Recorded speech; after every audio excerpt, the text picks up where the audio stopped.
Muito antes de alguém se lembrar de mapas ou promessas, existia um lugar onde o tempo parecia andar devagar demais. Uma vila pequena, escondida entre colinas cansadas e caminhos cobertos de poeira, onde a vida dependia de duas coisas simples: a terra abaixo dos pés e o céu acima da cabeça. Durante gerações, a chuva foi presença discreta. Ela vinha sem aviso, regava os campos, sustentava famílias inteiras e partia sem ser notada.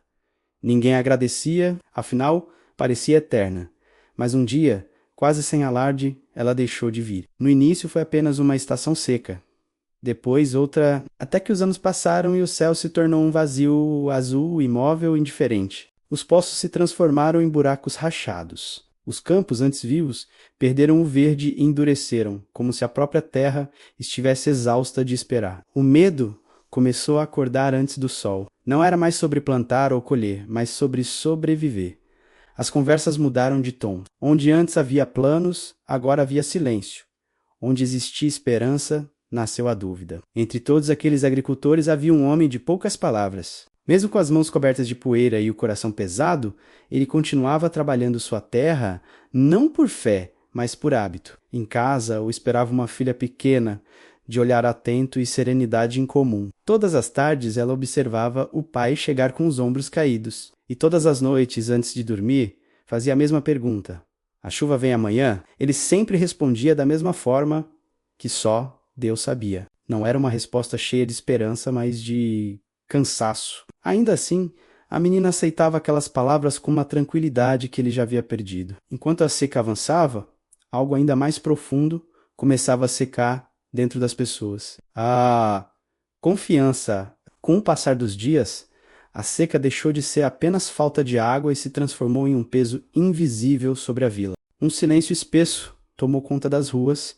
como se até as palavras tivessem medo de sair. As pessoas ainda caminhavam, ainda trabalhavam, mas algo dentro delas já não se movia. Alguns começaram a dizer em voz baixa que orar não mudava mais nada. Outros continuavam orando apenas por costume, repetindo frases antigas enquanto o coração permanecia distante. Os lábios se moviam, mas a confiança já não acompanhava aquelas palavras. A terra sentia os passos, mas não sentia esperança alguma. Diante desse cenário, os anciãos decidiram agir. Reuniram-se numa noite longa e anunciaram que, ao amanhecer, toda a vila deveria se encontrar nos campos abertos para uma oração coletiva. Não seria um pedido isolado, mas um clamor conjunto, como nos tempos antigos, quando ainda acreditavam de verdade. Quando o sol nasceu, homens, mulheres e crianças estavam lado a lado, mãos erguidas, vozes repetindo palavras que um dia já foram cheias de fé, pediam chuva, mas por dentro, muitos já se preparavam para a decepção. Quando a oração terminou, nada aconteceu. O céu permaneceu limpo, estático, como se não tivesse ouvido nada. Um a um, os moradores começaram a se dispersar. Alguns balançavam a cabeça em frustração. Outros murmuravam frases para esconder o vazio que sentiam. Ninguém queria admitir em voz alta que já não acreditava totalmente naquilo que havia pedido. A vila voltou à rotina, mas agora com algo ainda mais pesado. A sensação de que até a fé estava se tornando seca. Naquela noite, o agricultor voltou para casa em silêncio. E, mais uma vez, a filha o esperava. Ele não disse nada sobre a oração.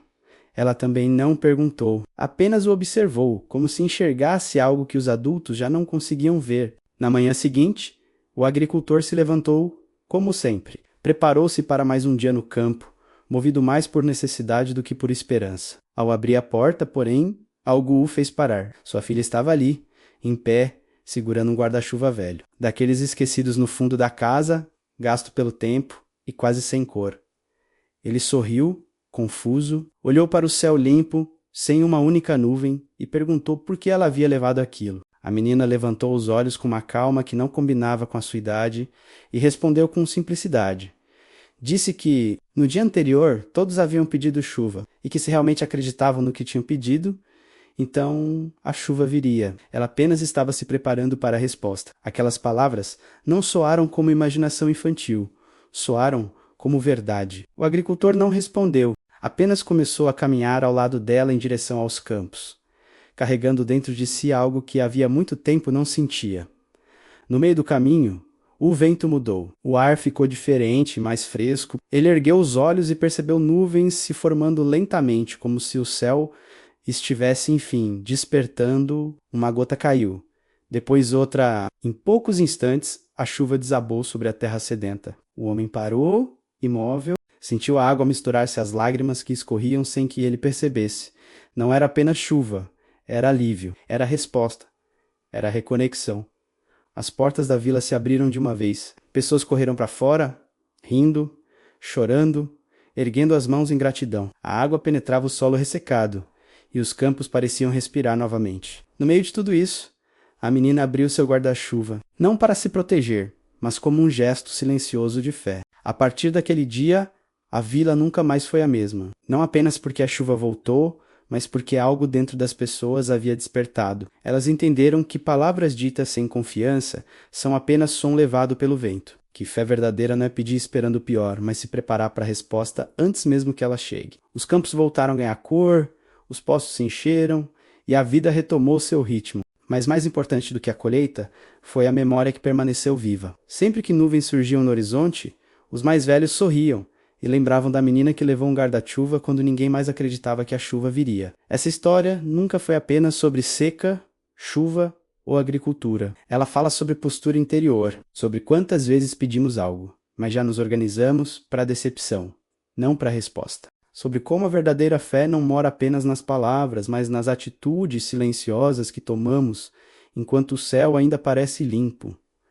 Acreditar, nesse sentido, não é esperar parado, é alinhar pensamento, emoção e ação com aquilo que se deseja. É seguir caminhando como quem sabe que a resposta virá. É levar o guarda-chuva mesmo quando tudo parece dizer o contrário. Se essa mensagem tocou você, talvez ela esteja te convidando a rever aquilo que tem pedido e como tem se preparado para receber.